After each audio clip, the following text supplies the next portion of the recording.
Assalamualaikum warahmatullahi wabarakatuh.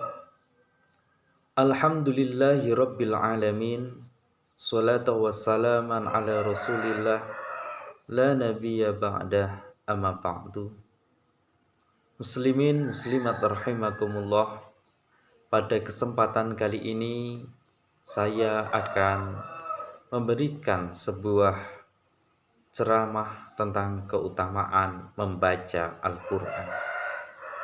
Sebagai umat Islam, kita memiliki Al-Quran Al-Karim sebagai kitab suci, pegangan kita dalam menjalani kehidupan supaya kita dapat selamat di dunia dan selamat di akhirat.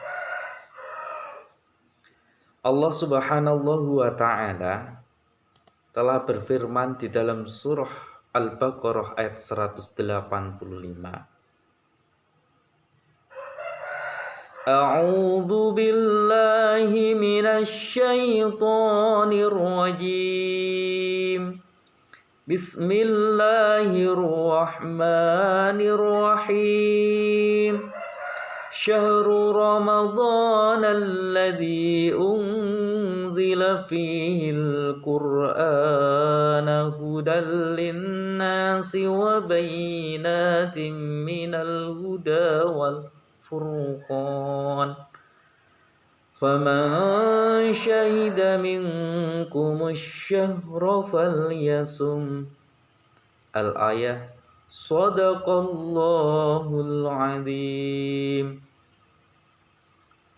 Bulan Ramadan adalah bulan yang mana di dalamnya diturunkan Al-Quran sebagai petunjuk bagi manusia dan penjelasan-penjelasan mengenai petunjuk itu dan pembeda antara yang benar dan yang batil. Karena itu barang siapa di antara kamu ada di bulan itu, maka berpuasalah. Jadi muslimin muslimat, ketika kita datang di bulan Ramadan ini, maka wajib bagi kita untuk berpuasa. Dan membaca Al-Quran merupakan salah satu cara bagi kita untuk memahami petunjuk yang telah Allah berikan kepada kita umat muslim supaya selamat di dunia dan di akhirat. Al-Quran ini Allah Subhanahu wa ta'ala menurunkan pertama kali di Gua Hira kepada Nabi Muhammad pada surah Al-Alaq ayat 1-5,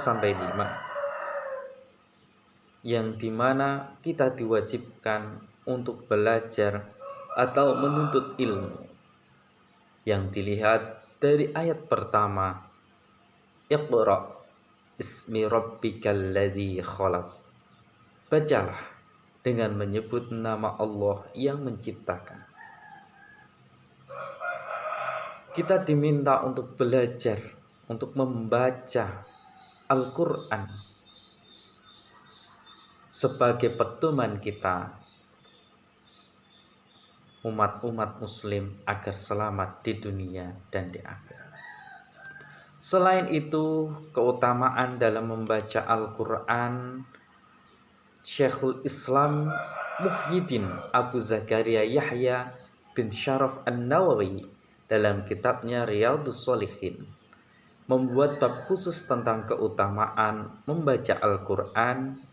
Di antaranya yang pertama, Al-Quran akan menjadi syafaat atau penolong di hari kiamat untuk para pembacanya. Hal ini diriwayatkan dari Imam Muslim, yang mana Abi Umamah radhiyallahu anhu mendengar Rasulullah SAW bersabda, "Bacalah Al-Quran, karena sesungguhnya ia akan menjadi syafaat bagi para pembacanya di hari kiamat.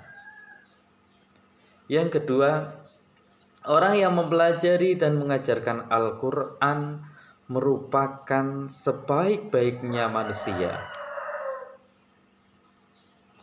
Salah satu hadis Nabi an Utsman bin Affan radhiyallahu anhu qala Rasulullah sallallahu alaihi wasallam khairukum man ta'allama al-Qur'ana wa 'allamahu. Rawahul Bukhari.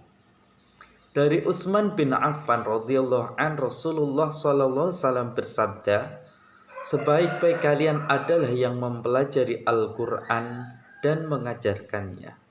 Hadis riwayat Tirmidzi. Ketiga, untuk orang yang mahir membaca Al-Qur'an, maka kelak ia akan bersama para malaikatnya. Diriwayatkan dari Aisyah radhiyallahu anha, qala Rasulullah sallallahu alaihi wasallam, alladzi yaqra'ul Qur'ana wa huwa mahirun bih ma'a safaritil kiramil bararah. Dari Aisyah radhiyallahu an berkata bahwa Rasulullah SAW bersabda, orang yang membaca Al-Quran dan ia mahir membacanya, maka kelak ia akan bersama para malaikat yang mulia lagi taat kepada Allah. Hadis riwayat Bukhari dan Muslim. Yang keempat, untuk mereka yang belum lancar dalam membaca dan menghatamkan Al-Quran, tidak boleh bersedih, sebab Allah telah berikan 2 pahala. Walladzi yaqra'ul Qur'ana wa yatata'atta'u fihi wa huwa 'alaihi syakun lahu ajrani. Muttafiqun alaih. Rasulullah bersabda, dan orang yang membaca Al-Quran sedang ia masih terbata-bata, lagi berat dalam membacanya, maka ia mendapatkan 2 pahala. 1. Pahala orang yang membaca Al-Quran, dan yang kedua, pahala yang sedang belajar. Hadis ini diriwayatkan oleh Bukhari Muslim. Yang kelima, Al-Quran dapat meningkatkan derajat kita di mata Allah subhanahu wa ta'ala. An Umar bin Khattab radhiyallahu anhu, anan Nabi sallallahu alaihi wasallam qala, innallaha yarfa'u bihadzal kitabi aqwaman wa yadha'u bihi akharaini. Ruwahul Muslim. Dari Umar bin Khattab radhiyallahu an, Rasulullah SAW bersabda, sesungguhnya Allah subhanahu wa ta'ala akan mengangkat derajat suatu kaum dengan kitab Al-Quran. Dengannya pula Allah akan merendahkan kaum yang lain. Hadis riwayat dari Imam Muslim. Dalam literatur hadis lain dijelaskan juga tentang keutamaan membaca Al-Quran, antara lain bahwa Allah akan menurunkan ketenangan, rahmat, dan memuji suatu kaum yang melantunkan ayat-ayat Al-Quran, serta malaikat akan melingkarinya. Hal ini diriwayatkan oleh Abu Hurairah radhiyallahu an. Ia berkata, Rasulullah SAW bersabda, tidaklah suatu kaum berkumpul dalam salah satu rumah dari rumah-rumah Allah atau masjid untuk membaca Al-Quran dan mempelajarinya, kecuali akan diturunkan kepada mereka ketenangan dan mereka dilingkupi rahmat Allah. Para malaikat akan mengelilingi mereka dan Allah akan menyebut-nyebut mereka di hadapan makhluknya yang berada di dekatnya, yakni para malaikat. Hadis riwayat Imam Muslim. Selain itu, menghatamkan Al-Quran adalah amal yang paling dicintai Allah. Dalam hadis riwayat Imam Tirmidzi dijelaskan dari Ibnu Abbas radhiyallahu an, beliau mengatakan ada seorang yang bertanya kepada Rasulullah sallallahu alaihi wasallam, "Wahai Rasulullah, amalan apakah yang paling dicintai Allah?" Beliau menjawab, "Al-hal wal mutahal." Orang ini bertanya lagi, "Apa itu al-hal wal mutahal, wahai Rasulullah?" Beliau menjawab, yaitu yang membaca Al-Quran dari awal hingga akhir. Setiap kali selesai, ia mengulanginya lagi dari awal. Hadis riwayat Tirmidzi nomor 2872 dalam Sunan Tirmidzi, bab ma ja'a annal Qur'an unzila ala sabbatil akhruf, juz 10 halaman 202. Mari kita isi Ramadan ini dengan membaca dan menghatamkan Al-Quran serta memahaminya. Demikian yang dapat saya sampaikan.